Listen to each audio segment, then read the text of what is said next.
Fellow citizens, I want to call on all Sierra Leoneans to celebrate the ties that bind us as a nation and not the angers that blind us. We convened a national convention that agreed to constitute a permanent commission for peace and national cohesion that will identify and address all triggers of conflict in our nation. Over and over again, I've asked every Sierra Leonean to contribute to building inclusive and resilient national institutions, to consolidate our democracy, and to build a peaceful Sierra Leone. The Sierra Leone Association of Journalists has acknowledged that they practice journalism freely, and we are working with them to repeal obnoxious laws and further enhance professional development in journalism. Civil society organizations speak up freely and hold government accountable, and we are grateful that they are playing their part as citizens. Organized labor organizations, professional organizations, religious bodies, paramount chiefs, community stakeholders, the private sector, all continue to contribute positively to our peaceful coexistence as a nation. The international community in Sierra Leone continues to engage with government and Sierra Leoneans in general in fostering peace and supporting development.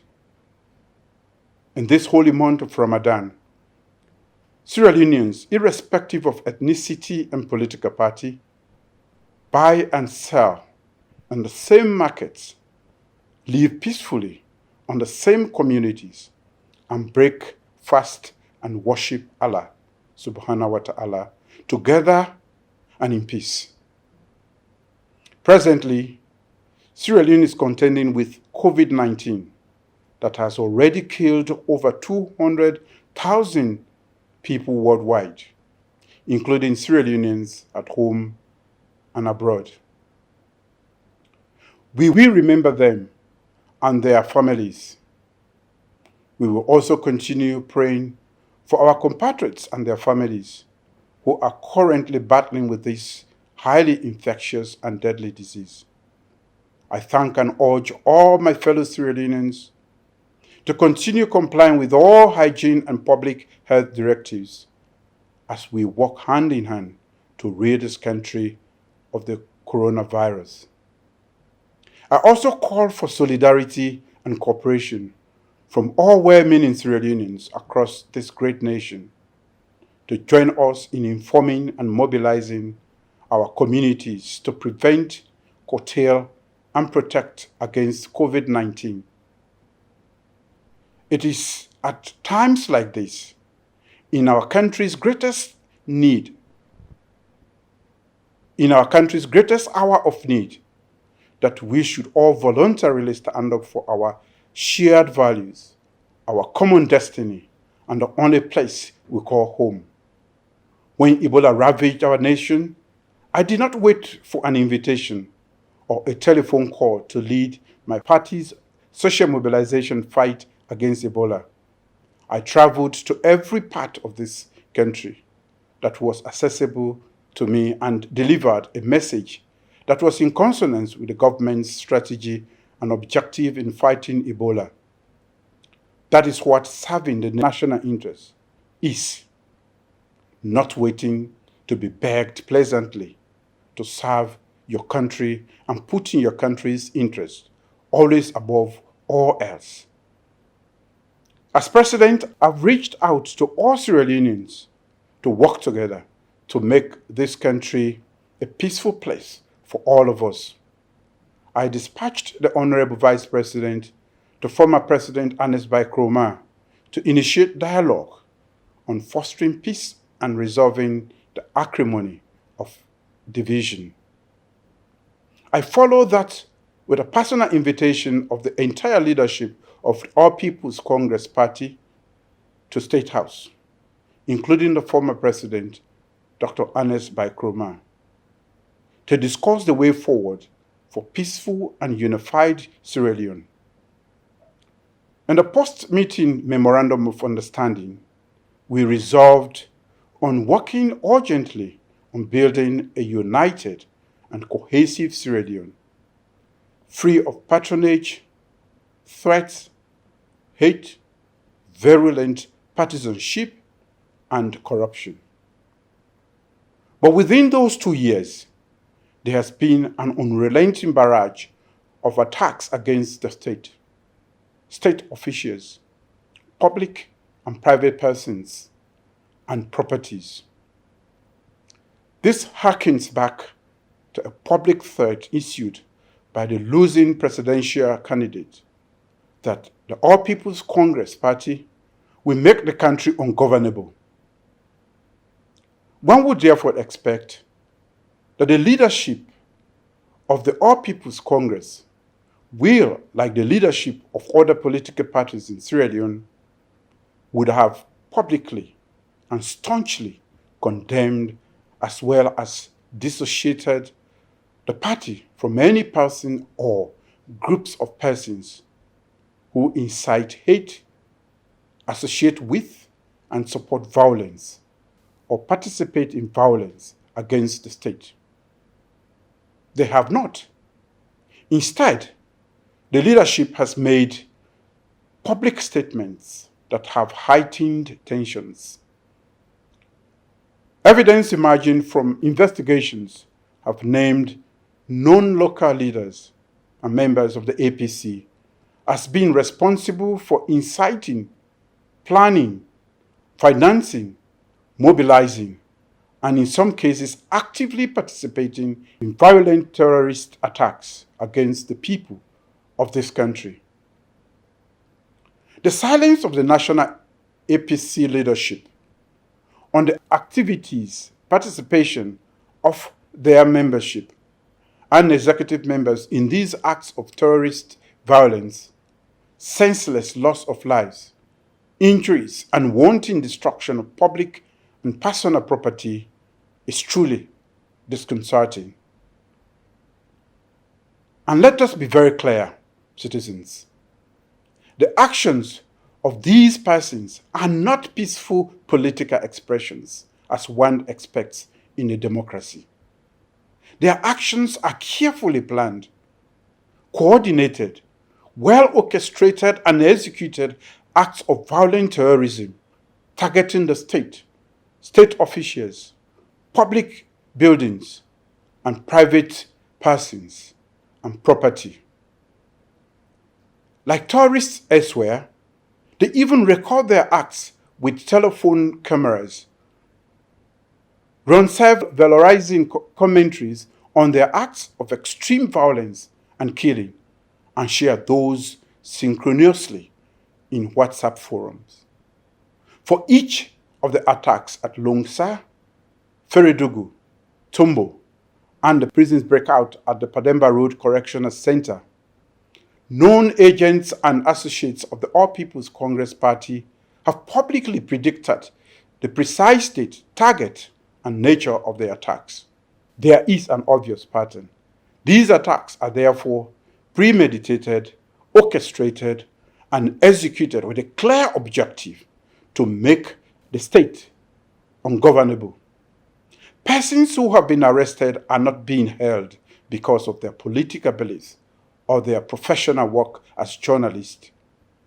Beating a journalist to death, persistently inciting people to violence against the state, and unauthorized carrying of loaded firearms, burning down homes and vehicles of chiefs, burning down hospitals and community health centers, burning down police stations, destroying telecommunications installations, burning down large parts of prisons, violently killing persons with machetes and iron bars are all criminal offenses. What each and all of them have done are not peaceful political expressions.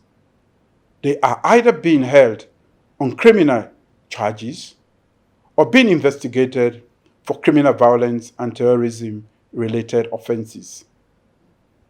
Incitement to extreme criminal violence, arson, murder, and attempted murder, other felonious acts targeting the state, state officials, public officials, private citizens, and public and private persons are not peaceful political actions meant to foster peace in Sierra Leone. The right to free speech is guaranteed in our democracy and in our constitution. But no democracy guarantees a right to speech that incites criminal violence, foments hate and divisiveness, causes public disorder, and threatens the security and stability of the state. I'm certain that our international partners agree with us that prosperity and development are possible only when there is peace and stability. Countries that have prospered have always ensured first that peace and security are maintained.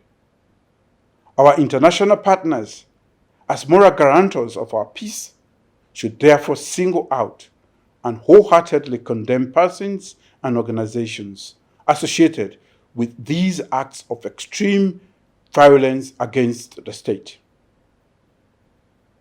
In peaceful democracies, citizens strive for the common good, peacefully cohabit with other citizens, and advocate for and protect their rights through peaceful norms and practices.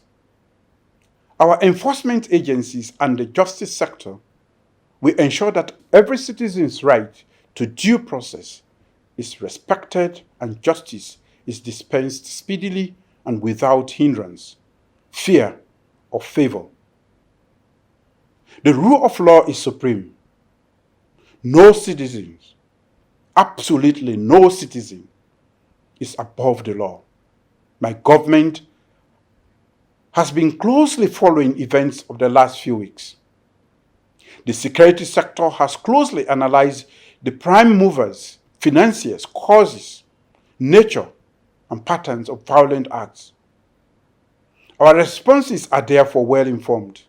As Commander-in-Chief, I have ordered the intelligence and security forces to use all available resources and take all necessary measures within the laws of this country to deal promptly and decisively and robustly with all acts of violence against the state.